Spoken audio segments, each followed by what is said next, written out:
Forest and gene conservation. Conservation of genetic resources. Forests are rich source of genetic resources, so it is very important to conserve them. There are two types of forest conservation: in situ conservation and ex situ conservation. In situ conservation. In situ conservation is the conservation of living resources by maintaining them in their natural ecosystem in which they occur. This is on-farm conservation and involves botanical gardens, national parks, wildlife sanctuaries, biosphere reserves, marine reserves, and wetlands.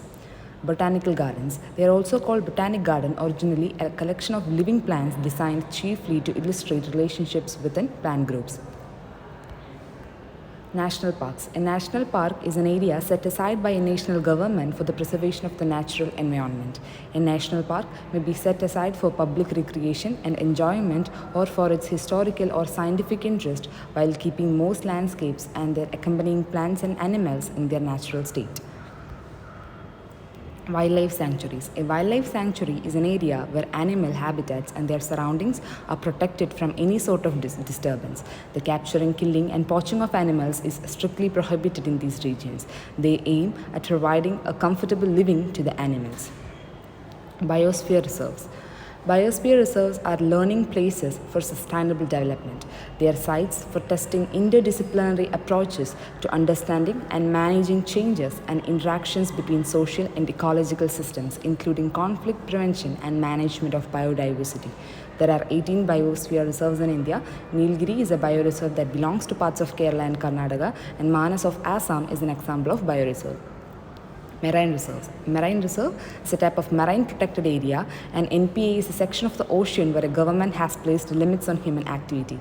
Then wetlands. Wetlands are areas where water covers the soil or is present either at or near the surface of the soil all year or for varying periods of time during the year, including during the growing season.